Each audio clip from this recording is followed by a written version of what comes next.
देख रहे हैं 7C हिमाचल आजकल और मैं हूं दीक्षा कोहली। खबरों की ओर रुख करने से पहले नजर डालते हैं अब तक की मुख्य सुर्खियों पर।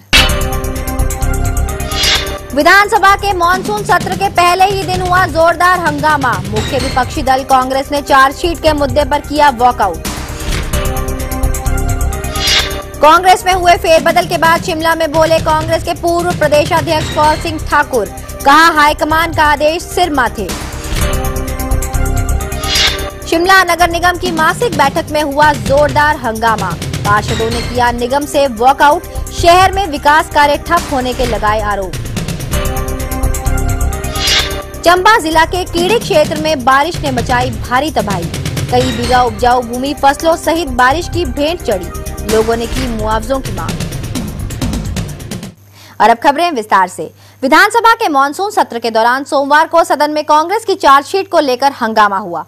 सदन में विपक्षी दल कांग्रेस ने भाजपा सरकार के खिलाफ बनाई गई चार्जशीट का मामला उठाया। इस पर सत्ता पक्ष और विपक्ष के सदस्यों के बीच तीखी नोकझोंक हुई। सदन में विपक्ष की नेता विद्या स्टोक्स ने चार्जशीट का मामला उठाते हुए कहा कि चार्जशीट में सरकार के कई मंत्रियों के अलावा 2 सांसदों पर भ्रष्टाचार के आरोप लगाए गए हैं।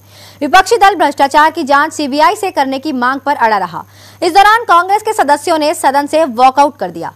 विधानसभा में मॉनसून सत्र का पहला दिन हंगामेदार रहा है। चार्जशीट को लेकर सत्ता पक्ष व विपक्ष के सदस्यों के बीच खूब हंगामा व नारेबाजी हुई। सदन में कांग्रेस विधायक दल की नेता विद्या स्टोक्स ने कहा कि कांग्रेस ने भाजपा सरकार के खिलाफ जो चार्जशीट राष्ट्रपति को सौंपी है उसमें सरकार के कई मंत्रियों पर गंभीर आरोप लगे हैं। ऐसे में सरकार को इस चार्जशीट की जांच सीबीआई से करवानी चाहिए, क्योंकि कांग्रेस को सरकार की जांच पर भरोसा नहीं है। इस मामले पर बाद में विपक्ष के सदस्यों ने सदन से वॉकआउट कर दिया।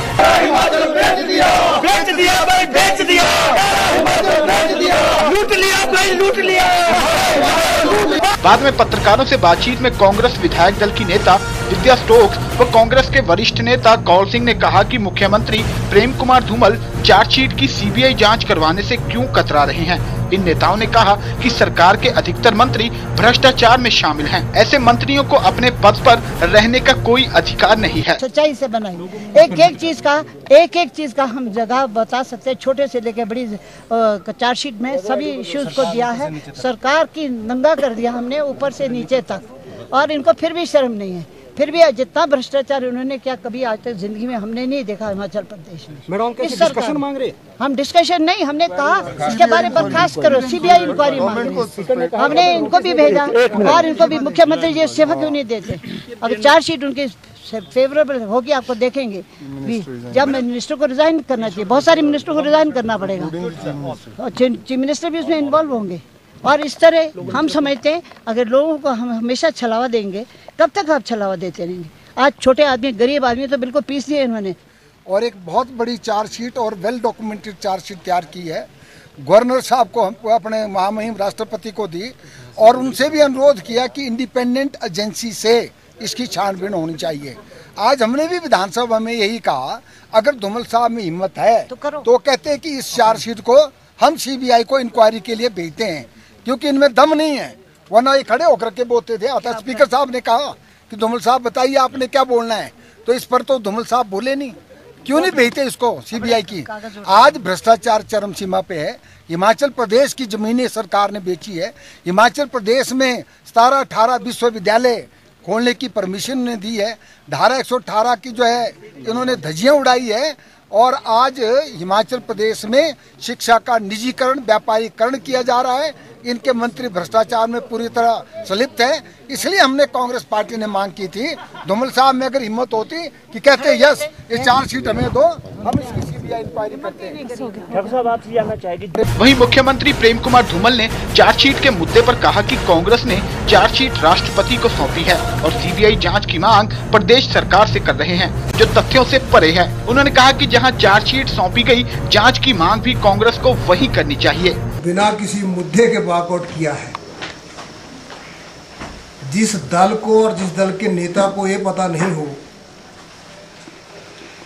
कि चार्जशीट जहां दी जाती है वहां से इंक्वायरी होती है, जब उन्होंने चार्जशीट ही राष्ट्रपति को दी है तो इंक्वायरी का ऑर्डर मुझसे करवाना चाहते हैं। इसका मतलब है कि पहले गलत स्टेप उठा के फिर आ रहे हैं इधर और इनको स्मरण दिलाना चाहता हूँ, इनके 5 सालों में हमने 5 चार्जशीट दी थी। इन्होंने कौन सी जानकारी उसकी जांच करवाई थी? इनकी चार्जशीट पहले ही लीक हो गई थी, नेतृत्व इनका लीक हो रहा है। इसलिए ये पार्टी नेताविहीन, नेतृत्वहीन, नीतिहीन और दिशाहीन हो चुकी है। कहते छज तो बोले छारणी क्या बोले जिसमें 100 छेद। विधानसभा सत्र के पहले दिन ही कांग्रेस का रुख काफी आक्रामक रहा। कांग्रेस भ्रष्टाचार के मुद्दे पर सत्ता पक्ष को घेरने में कोई कसर नहीं छोड़ना चाहती। भूपेंद्र चौहान, 7C हिमाचल आजकल, शिमला। प्रदेश कांग्रेस में हुए फेरबदल के बाद सोमवार को पूर्व प्रदेशाध्यक्ष कौल सिंह ठाकुर ने कहा कि हाईकमान के आदेशों पर अमल करते हुए उन्होंने अपने पद से त्यागपत्र दे दिया है और वीरभद्र सिंह नए प्रदेशाध्यक्ष होंगे। शिमला में पत्रकारों से बातचीत में कौल सिंह ठाकुर ने कहा कि उन्होंने हमेशा हाईकमान के आदेशों का पालन किया है।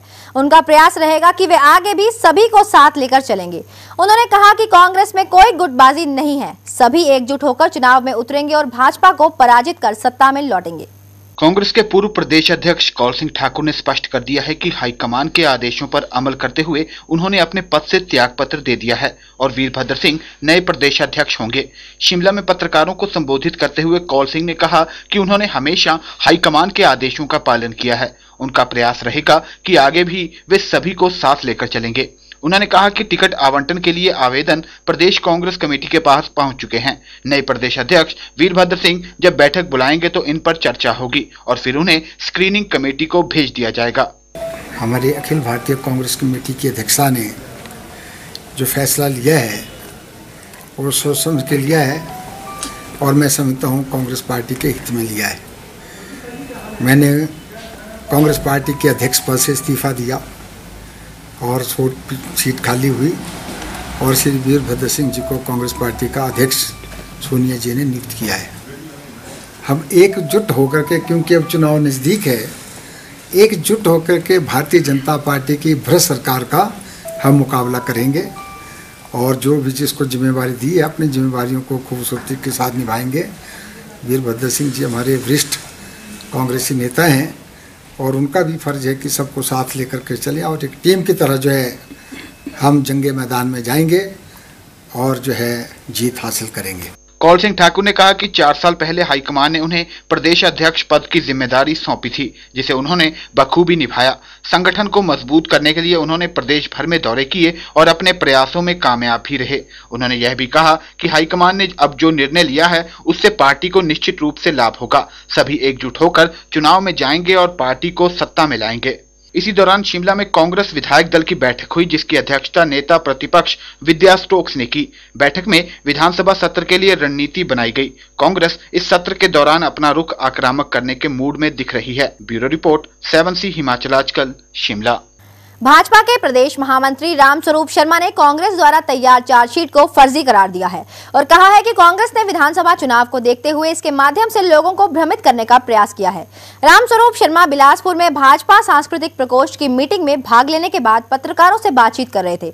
उन्होंने कहा कि प्रदेश सरकार के इस कार्यकाल में अभूतपूर्व विकास हुआ है। भाजपा इसी को मुद्दा बनाकर चुनाव में जाएगी।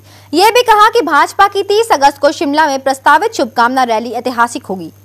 भाजपा के प्रदेश महामंत्री रामस्वरूप शर्मा ने कांग्रेस द्वारा तैयार चार्जशीट को फर्जी करार दिया है और कहा है कि कांग्रेस ने विधानसभा चुनाव को देखते हुए इसके माध्यम से लोगों को भ्रमित करने के प्रयास किया है। उन्होंने कहा कि प्रदेश सरकार के इस कार्यकाल में अभूतपूर्व विकास हुआ है। भाजपा इसे मुद्दा बनाकर चुनाव में जाएगी।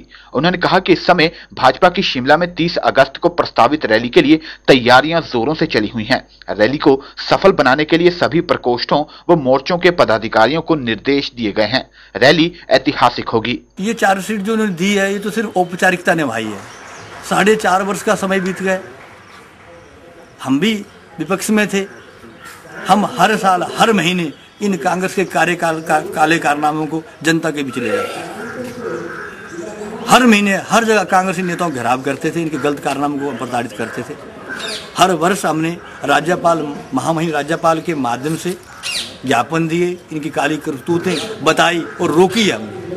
लेकिन 4.5 साल, 4.25 वर्ष कांग्रेस सोई रही और दिल्ली में जाकर महामहिम राष्ट्रपति को चार्जशीट पेश करती। आज महामहिम राज्यपाल को छोड़ दिया, हिमाचल की जनता को छोड़ दिया। कुलभूषण चब्बा, 7C हिमाचल आजकल, बिलासपुर। नगर निगम शिमला की मासिक बैठक में सोमवार को खूब हंगामा हुआ। कांग्रेस और भाजपा के पार्षदों ने शहर में विकास कार्यों के पूरी तरह से ठप होने के आरोप लगाए और सदन में वॉकआउट कर दिया। पार्षदों का कहना था कि शहर में सड़कों व रास्तों को दुरुस्त करने के लिए राशि जारी नहीं की जा रही, ऐसे में उनको लोगों के आक्रोश का सामना करना पड़ रहा है। उधर मेयर संजय चौहान ने नगर निगम की माली हालत के लिए कांग्रेस शासित पूर्व नगर निगम व वर्तमान भाजपा सरकार को जिम्मेवार ठहराया। उनका कहना है कि कांग्रेस व भाजपा विकास के मुद्दे पर राजनीति कर रही है। नगर निगम की सोमवार को हुई मासिक बैठक हंगामे की भेंट चढ़ गई। सदन शुरू होते ही कुछ पार्षदों ने विकास कार्य न होने के आरोप लगाने शुरू कर दिए। इसके बाद कांग्रेस व भाजपा के सभी पार्षद मेयर संजय चौहान की कुर्सी के समीप आकर खड़े हो गए और शोर शराबा शुरू कर दिया। पार्षदों का आरोप था कि उनके वार्डों में कोई भी काम नहीं हो पा रहा, इस कारण उनको लोगों के आक्रोश का सामना करना पड़ रहा है। इसके बाद इन पार्षदों ने सदन से वॉकआउट कर दिया। शहर में विकास का कार्य को लेकर हमने आज हाउस में एक प्रस्ताव लाया कि पूरे शहर में डेवलपमेंट के नाम पे कोई काम नहीं हो रहा। जो पिछले टेंडर थे वो लगे हुए, वो भी अवार्ड नहीं हो रहे। जो काम पिछले थे वो पेंडिंग पड़े हैं सारे। लोग हमसे पूछते हैं इन सवालों को कि आपने ये काम क्यों नहीं है। अब लोगों की भावना को लेकर हमने आज ये हाउस में वॉकआउट किया। इस पूरे संपूर्ण शिमला शहर के अंदर जो विकास के कार्य तो दूर हैं, जो रोजमर्रा की जरूरतें हैं वो भी निगम का प्रशासन और महापौर उसको करने में असफल सिद्ध हो रहे हैं। आज हमें इस नए सदन को बने हुए 3 महीने होने को जा रहे हैं, परंतु शहर के अंदर जहाँ गड्ढा पड़ा है गड्ढा, जहाँ नाली टूटी नाली है, जहाँ पे पानी बंद है पानी है, जहाँ पे सीवरेज सड़कों पे बह रही है वहाँ पे सड़कें बह रही हैं। हम बार बार इनका ध्यान जो है पिछले 2 माह से इस चीज़ की तरफ दिला रहे हैं, परंतु इनके कान पे किसी भी किस्म से जू नहीं रेंगी जा रही है। आज मजबूरन हमें हाउस के अंदर इसका विरोध करना पड़ा और हाउस से इसका बहिष्कार करना पड़ा। उधर मेयर संजय चौहान का कहना था कि पूर्व कांग्रेस शासित नगर निगम ने बिना बजट के करोड़ों के टेंडर बांट दिए थे। वहीं नए मिलाए गए क्षेत्रों की सरकार से मिली ग्रांट को भी उसने 4 पिछले सालों में ही खत्म कर डाली। ऊपर से सरकार कैपिटल ग्रांट जारी नहीं कर रही है और साथ में नगर निगम को अपने संसाधन जनरेट करने की नसीहत दे रही है। इसके बावजूद नगर निगम चरणबद्ध तरीके से शहर में विकास कार्यों के लिए धन उपलब्ध करवा रहा है। कांग्रेस शासित जो हाउस था उसने बिना बजट के ही करोड़ों रुपए का कार्य जो है उसके टेंडर लगवा दिए थे और हमने कहा है कि जो कार्य जिनके टेंडर हो गए उनकी जो पेमेंट्स है वो हम करेंगे जैसे जैसे हमारे पास पैसा आ रहा है। इसके अलावा जो हमें सरकार से मदद मिलनी चाहिए थी वो उचित मदद भी जो है वो नहीं मिल पा रही है। जो मर्ज्ड एरिया की ग्रांट 3 करोड़ रुपया जो मिलता था वो जो है 5 वर्षों तक मिलना था, परंतु उसे जो है केवल मात्र सरकार ने 4 वर्षों में ही समाप्त कर दिया है। और उसके अलावा जो अन्य पैसा जो मिलना था वो भी सरकार से जो हमने मांग की है कि कैपिटल ग्रांट की, उस पर भी सरकार ने कोई विचार नहीं किया है। अब देखना यह है कि नगर निगम की अगली बैठक में भाजपा व कांग्रेस के पार्षद क्या रुख अपनाते हैं। ब्यूरो रिपोर्ट, 7C हिमाचल आजकल, शिमला। 7C हिमाचल आजकल में फिलहाल वक्त हो चला है एक छोटे से ब्रेक का। बने रहिए 7C हिमाचल आजकल के साथ।